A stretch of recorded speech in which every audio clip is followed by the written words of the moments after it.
Hi everyone. Welcome to the August block party at secularhomeschool.com. I'm Carrie, your secularhomeschool.com admin, but I'm also better known around these parts as Topsy. I'm kicking things off this afternoon with our only live webinar of the event. The rest will be pre-recorded. Even though I can't help but talk with my native Appalachian twang, hopefully you will still be able to catch some of what I'm going to share with you today and get a little bit out of it. We're going to be talking today about Google Drive and how to use Google Drive for homeschooling. If you have a question and you'd like to share it, just put it in the Q&A. If you're watching on the if you're watching via Google+. If you're in the site and you're watching, just switch over to the Google+ live event, and you'll be able to share your questions there. I'll try to take a few of those there at the end when I'm finished and see if anybody has anything they want to ask at that point. So you just click on that little Q&A icon and you can type in your question as we go.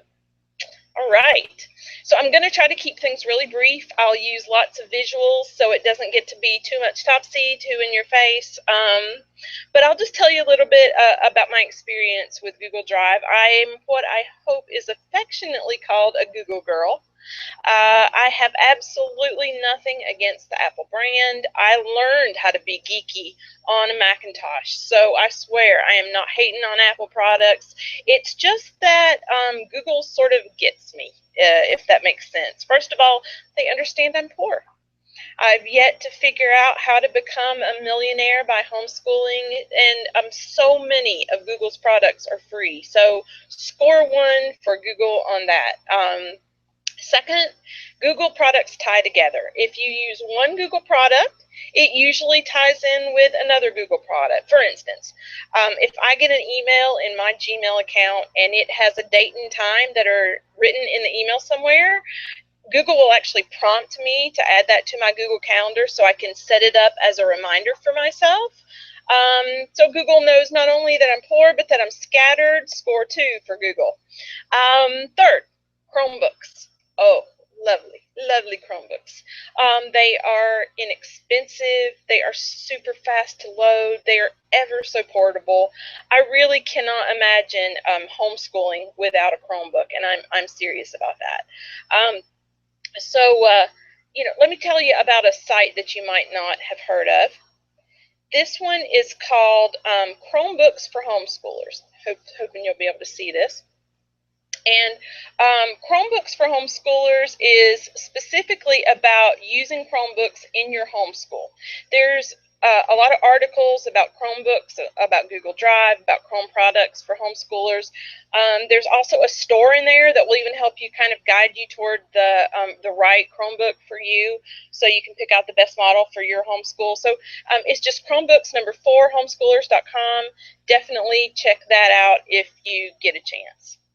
So yes, I am proud to be a Google girl, and even if you aren't interested in being Google's other spokesmodel, I think you still might like to hear about how using Google Drive can help you organize your homeschool a little better. Again, did I mention it's free? It's free. So first, Google Drive is great. It's perfect for planning. If you haven't already, I recommend that you try out our secularhomeschool.com planner template. If you haven't noticed, the planner template is actually created for Google Drive because, again, I love Google Drive. I'll try to remind you what that looks like. So our planner template is easy to find right there on our homepage. Just click into the free weekly homeschool planner link, and that is, it's a good starting place for you. All you have to do is scroll down. You click on use this template, and it will actually open up the template in your own Google Drive. Now, of course, you have to have a Google Drive account or a Google account to be able to use this planner template. But and even if you open it and it doesn't seem like a great fit for you. It's a great starting place. You can use it, you can customize it any way you want to. I've got instructions down on that page for how to customize that template for yourself. So hopefully, hopefully it'll just be a good starting point for you to be able to customize some kind of planner that's free, that's easy, that's secular, and that's kind of what we're looking for, isn't it? But there are multiple ways to use Google Drive for planning. So remember, if you're familiar with Google Drive, you know that you can create not just documents, but spreadsheets, slideshow presentations, customized maps. So really there's no limit to the type of planning tool that you can create for yourself. It could be a monthly planner, a weekly planner. It can be a reading list you want to complete. It can be a customized map of field trips that you want to go on. We've done that. It's amazing. A list of unit studies that you want to cover in a school year. So many ways to plan with the free program, Google Drive. So planning is just one of my favorite aspects of Google Drive, but then there's another. There is the record-keeping aspect of it. Another amazing way to organize your homeschool is by keeping all your records in the cloud in one place for free, and easy to access, easy to catalog, easy to find when you need them. So that's another great way that I have used the Google Drive is for record keeping. So I'm going to talk to you a little bit about that, about record keeping and collaborativeness. I'm going to go to screen share here for a bit so that you don't have to see, again, all Topsy all the time here. So let's see if we can head over here and let you see some ways that I have used Google Drive for planning. Now, this first thing that I'm showing you is a single subject-based lesson plan spreadsheet that I used for my sons in high school.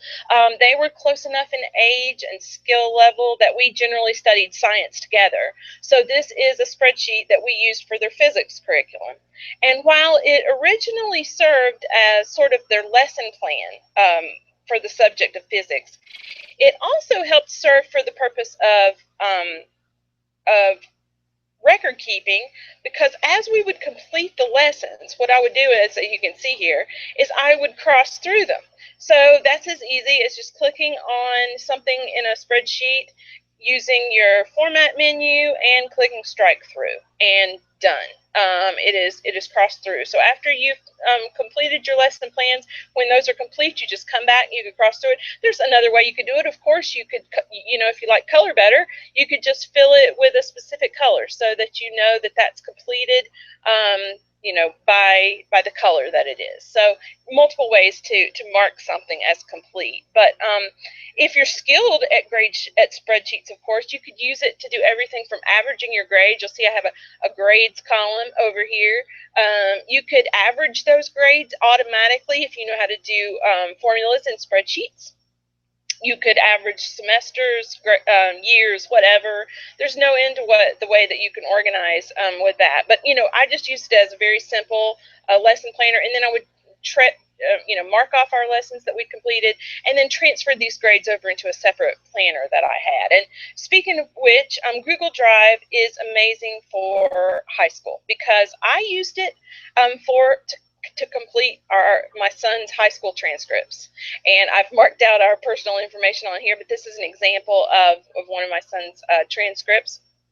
And it was very simple. Now, I will say that if you want a slightly more, advanced looking version of this, letshomeschoolhighschool.com has an amazing set of free templates over there, and one of them is a high school transcript template.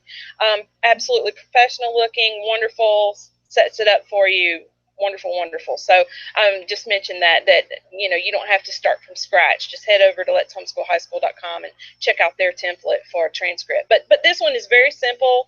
I did set it up to be able to add sums and grade point averages and stuff like that. The top part was just year by year, the grade, the subject, the description. the credits received, and then the grade on a grade scale. Then there's my cumulative GPA that can be completed. Then down here I had a section for additional information like volunteer work, achievements. You can make that as customized as you want. Then I even included like test scores, yearly tests and all that SAT stuff. And then my grading scale that I particularly use, because not everybody uses the same grading scale. So I wanted them to understand, any college that we would submit this to, I wanted them to understand what grading scale we were using. And even though this is so simple, I will mention that this was completely adequate for each of my sons for the community college nearby, because they went to dual enrollment there, and so to be able to do that, they had to be able to show what they had on their transcript, and this was absolutely, completely adequate, perfectly acceptable for their community college. So for the purposes of high school, Drive comes in extra handy. But another one of my favorite ways to use the Drive for homeschool students who are old enough to use the computer is for collaboration. So if you don't already know, Google Drive docs are meant to be shared, and when they're shared, you'll see this big share button over here. You can share it with any email address, preferably someone who has a Google account. So it's a great idea to set up a Google account for each one of your kids if you're going to use Google Drive. But you share it with your student, and when they're shared, the 2 or more people who are sharing on a doc can collaborate on it together. They can do it on different devices, but actually at the very same time. What they are changing about the document in real time, you're seeing on your end on your device. It's absolutely fantastic. So you'll see here that on the screen share that I'm showing now, if you wanted to create a quiz, for instance, and then you share it with your student, then when it's ready, they go in, they answer the questions, like you'll see here. They'll answer the questions the way that they want to, and then they let you know it's done, or they can comment on it. I'll show you how to insert a comment. If you insert comment, they'll say all done. And actually, you'll get an email if someone comments on a document. So if they let you know that it's all done, you'll get an email letting you know that that comment was inserted, and you know that it's time to check that quiz again. So you go back in, you can immediately see what they've answered, because like I said, everything changes in real time. And then you can correct it and grade it and share it back again. You can just insert another comment and say all graded when it's finished, and they will get an email of that, and they'll be told that everything is graded, and you can enter that into your other planning documents. Easy peasy, right? That can't get easier than that. So but then again, also another collaborative thing I love about Google Drive is writing. Writing assignments are absolutely made for Google Drive. Any writing assignment shared with 2 or more people lets you highlight and comment on any passage that may need extra work or just needs a well-written boost of confidence. So you can put the assignment in, they complete it, then when it's complete, they comment and let you know. You can highlight a section of there that maybe need just say little work on the punctuation needed, and those sections are highlighted in theirs, and they know what they need to work on. Absolutely collaborative, back and forth. Perfect way to be able to collaborate on a writing assignment. And finally, even lesson plans can be collaborative. You can set up your student's lesson plan for the week. Then you share it with him or her, and as they work through their week, they simply go through and cross through what they've completed as they complete it. And cross through that, and then you know what they've done. You know what they haven't done, and at the end of the day, you check to see if everything's done. If not, ask them, give them a reminder. There's still something left on yours. Was there a reason? Or if there's a reason they couldn't do it, they can add a comment. They can just say, oops, forgot I had gym practice. Get this tomorrow. And you know why they weren't able to complete it. So it is absolutely brilliantly wonderful for being able to share, collaborate, take notes, record keep, all those wonderful things. So absolutely wonderful tool. I think it's the ultimate tool for an organized homeschool, in my opinion. Now, if you're altogether unfamiliar with Google Drive, I recommend starting slow. There are some amazing Google Drive tutorials on YouTube that will help you learn all the ins and outs of the tool. You can just look up things like, getting started with Google Drive, or creating documents with Google Drive, or spreadsheets on Google Drive. Any of those kind of wonderful tutorials are there waiting for you, ready to help you get started. But this Google girl highly recommends that you at least take the completely free program for a test run. See if it has some use for you and your homeschool, and find out if it's a good fit for you. If not, you might have a comparable tool. But this one has been absolutely super for me. So let me just check to see if anyone has left any questions. Oh, good. No questions. So we'll stop here. I'll pause for a minute.